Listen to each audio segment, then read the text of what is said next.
Hi guys. So today I'll be telling you a short story. The name of the story is Happiness Incarnated. So this story is about a boy named as Patel, who lived in an ordinary house in a semi-urban area. He loved sports cars and music, and he used to climb trees and when swimming played roadside cricket and admired pretty girls. Although he had a nice life, but still he was dissatisfied with it. One day, Patel said to God, I know what I want for complete happiness when I become a man. God smiled and said, You know, really? What do you want? Tell me. So Patel replied, I want to live in a big bungalow with a vast garden. I want to marry a woman who is fair and very beautiful and who sings in a sweet, clear voice. I want two sons named as Sundar and Mundar who, when they grow up, one will be a great cricketer and the other one will be a highly placed government officer. I want to be an adventurous social worker who will rescue people out of their problems and dangers. I want to drive a red sporting car and never like to walk on foot. I want to be happy, very happy. God replied, That sounds like a nice dream. Okay, I want you to be happy. So one day while playing cricket, Patel hurt his knee. After that, he could not climb trees and run fast. So he studied marketing and started medicine supplies business. He married a girl having moderate looks. She prepared wonderful meals and managed everything in the home admirably. She was praised and admired by everyone around in the society. Because of his business, Patel had to shift in a city apartment flat which did not have a garden but otherwise was very beautiful. He had two daughters named as Sundari and Mundari. Elder one, after studying marketing, was helping his father in his business. Younger one was in wheelchair but very intelligent. She was a wonderful singer and taught music to young children.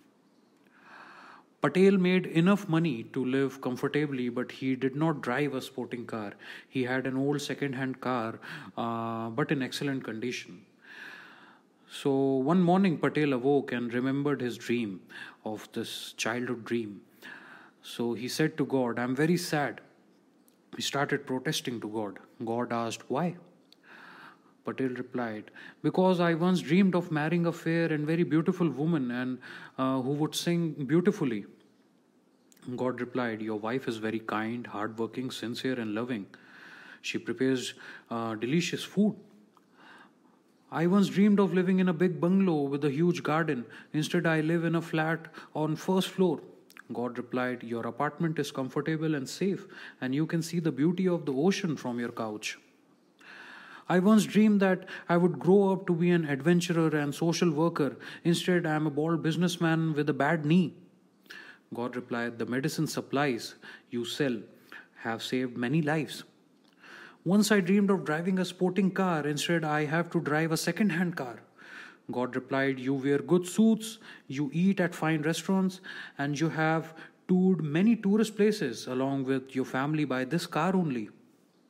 I once dreamed of having two sons, a great cricketer and a highly placed government officer. Instead, I have two daughters, and the younger can't even walk. God replied, But your daughters are beautiful and intelligent. They love you very much, and they are both doing fine. One is helping you in your business with a great deal, and the other one is a wonderful singer and a music teacher. Why did not you give me those things which I dreamed of? God said, I could have, but I wanted to surprise you with things you did not dream of. I suppose you have noticed what I have given to you a kind, sincere, loving wife, a good business, a nice place to live, two lovable daughters, and one of the best packages I have put together for you. Yes, but I thought you were going to give me what I really wanted. God replied, And I thought you were going to give me what I really wanted. You? What did you want? It had never occurred to him that God too was in a want of anything. God replied, I wanted to make you happy with what I had given to you. Patel lay in the dark all night thinking. Finally enlightened, he decided to dream a new dream, one he wished he had dreamed many years before. He decided to dream that what he wanted most were the very things he already had, And onwards, Patel lived happily in his first floor flat, enjoying his children's beautiful voices, his wife's deep black eyes, and tasty food prepared by her. And at night, he gazed at the ocean and contentedly watched the lights of the city twinkling one and on and on. I hope you like this story, guys. Thank you.